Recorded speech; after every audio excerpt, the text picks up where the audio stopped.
শব্দ শব্দ আসলে কি? শুধুই কয়েকটি অক্ষরের সমষ্টি,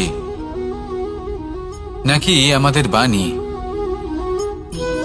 এই শব্দ এমন এক শক্তি যা কাউকেই নিজের বশবর্তী করে ফেলতে পারে। শব্দ এমন এক অস্ত্র যা কাউকে ক্ষত বিক্ষত করে দিতে পারে।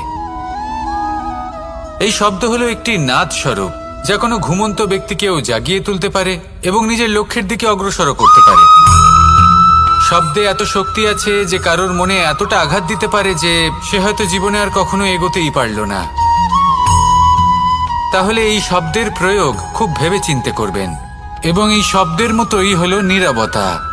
অনেক সময় এই নীরবতা আমাদের সহায়ক হয়ে ওঠে। অনেক সময় এটা আমাদের অনুশোচনাকে অনেক বেশি বাড়িয়ে তুলতে পারে।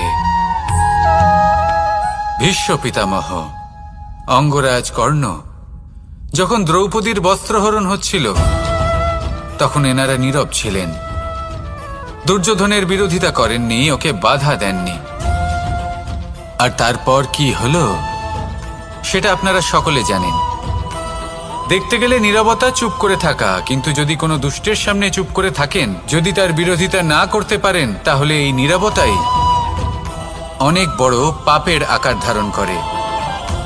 মনে রাখবেন আর আমার সাথে ভালোবেসে বলবেন, রাধা রাধা।